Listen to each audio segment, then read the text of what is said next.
Highways క్లియర్గా పోలీసులు and minister college management చెప్తూనే ఉన్నారు. ఏమని? దయచేసి ఎవరూ కూడా భయపడవద్దు, రూమర్స్ని నమ్మవద్దు, అన్ని వీడియోలు ఇన్ని వీడియోలు ఆ ఫోటోలు ఈ ఫోటోలు డార్క్ వెబ్ అది ఇది అంటున్నారు. వీటికి సంబంధించినంతవరకు ఒక్కట కూడా ప్రూఫ్ దొరకలా. హైడెన్ కెమెరాస్ అన్నారు, వాష్రూమ్స్లో వెతకాలన్నారు, మొత్తం వెతకం ఎక్కడా లేదు. అండ్ పిల్లలు భయపడుతున్నారు కాబట్టి 3 రోజులు సెలవు ఇచ్చి డీప్ కూడా పంపుతున్నారు. ఏ అమ్మాయి అయితే ఏ అబ్బాయి అయితే లవ్ చేసుకొని ఆ వీడియో చెత్త చెదర మాట్లాడుకున్నారో ఆ తర్వాత ఇంకొక 2 ఇన్వాల్వ్ అయి ఉన్నారు. ఆ తర్వాత సీనియర్ ఒకడు, మొత్తం 5 ఇష్యూ కదా. వీళ్ళల్లో మెయిన్ అమ్మాయి ఎవరైతే ఉన్నారో సీక్రెట్ క్యాంప్స్ పెట్టిందని అంటున్నారు, ఆమె ఆల్రెడీ పోలీసుల అదుపులోనే ఉంది. అవతల క్యాండిడేట్ ఎవరైతే ఈ స్క్రీన్ షాట్లు ఇవన్నీ తీసి హడావుడి చేసి ఫ్రెండ్స్ పంపినోడు ఉన్నాడు, వాడిని పట్టుకున్నారు, వాడు పోలీసుల అదుపులోనే ఉన్నాడు. వీళ్ళకి సంబంధించి వాళ్ళు ఎవరైనా ల్యాప్టాప్లు ఫోన్లు అన్నీ సీజ్ చేశారు, మొత్తం డేటా రిట్రీవ్ చేస్తూనే ఉన్నారు.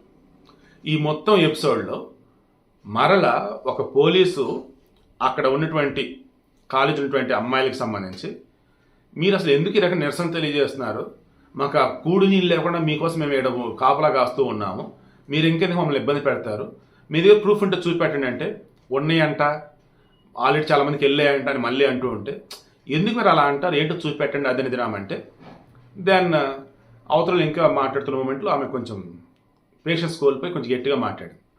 ఏకంగా విషయంలో చీఫ్ మినిస్టర్ ఇన్వాల్వ్ అయ్యారు చంద్రబాబు నాయుడు. నిజంగా జగన్మోహన్ రెడ్డి ఒక మనిషిని ఘోరంగా చంపినా సరే నోరు కూడా ఎత్తాడు. అక్కడ ఘోరంగా ఒక పెద్ద ఇన్సిడెంట్ జరిగిందంటే నోరు ఎత్తాడు, ఒక మంత్రినో లోకల్ కొండలో ఊరినో పంపుతాడు. బట్ చంద్రబాబు నాయుడు మరి ఎందుకో కానీ ఈయన రాష్ట్రంలో ఏ చిన్న ఇన్సిడెంట్ హైలైట్ అయినా ఈయన రెస్పాండ్ అవుతున్నాడు. దానివల్ల ఏమవుతుందంటే ఇంకా ఇంకా ఇంకా చేద్దారా ఇంకా చేద్దారా అన్న వేళ తయారవుతున్నారు ఎవరు ఈ వైసీపీ వాళ్ళు, పేటీఎం బ్యాచ్ వాళ్ళు అండ్ కొంతమంది పనికి మాలినటువంటి జర్నలిస్టులు, కొంతమంది పనికి మాలినటువంటి మీడియా వాళ్ళు. సో నేనేమంటానంటే ఈయన కాకుండా ఆయా డిపార్ట్మెంట్లో వాళ్ళు ఉంటారు కదా, వాళ్ళు రెస్పాండ్ అయితే బాగుంటుంది. ఈయన పెద్ద రెస్పాండ్ అవుతున్నట్టయితే అది వేరేలాగా వదిలేటట్టుగా ఉంది. సో ఇప్పుడు మొత్తం ఇష్యూకి సంబంధించి లోకేష్ రెస్పాండ్ అయ్యాడు, క్లియర్గా అడిగాడు. జర్నలిస్ట్ మిత్రులు అడుగుతున్నారు, కెమెరాలు ఉన్నాయంట, సారీ అండి, కెమెరాలు ఉన్నాయంట కదా అంటున్నప్పుడు ఉన్నాయంటగానా నువ్వు చూసావా అన్నాడు. లేదు, ఆల్రెడీ మొత్తం పోలీసులు కాలేజీ స్టాఫ్ అండ్ అక్కడ కొంతమంది అమ్మాయిలతో కలిపి మొత్తం చూస్తారు, ఎక్కడా లేవయ్యా దొరకలేదయ్యా అన్నారు. మరి వీడియోలు అవన్నీ అలా ఆల్రెడీ ఒక పక్క అక్కడ ఏమీ లేవు, ఏమీ దొరకలా. ఎగైన మరలా జర్నలిస్టుల ముసుగులో ఆ పేటీఎం బ్యాచ్ వాళ్ళు ఎగైన మరలా ఉన్నాయంట కదా వెళ్ళాయి అంట కదా, దీనికి లోకేష్ సీరియస్ అయ్యాడు.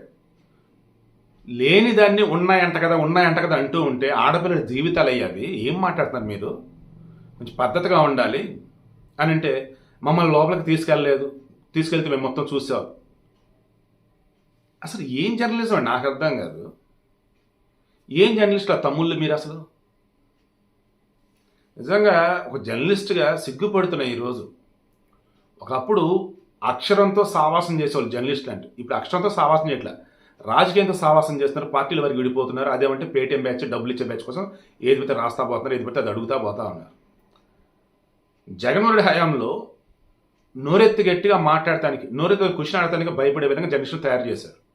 ఈరోజు ఫ్రీడమ్ వచ్చేటప్పటికి ఎట్ట పెడితే అట్ట అడ్డదిడ్డగా మాట్లాడుతూ పోతా ఉన్నారు జర్నలిస్టులు కూడా.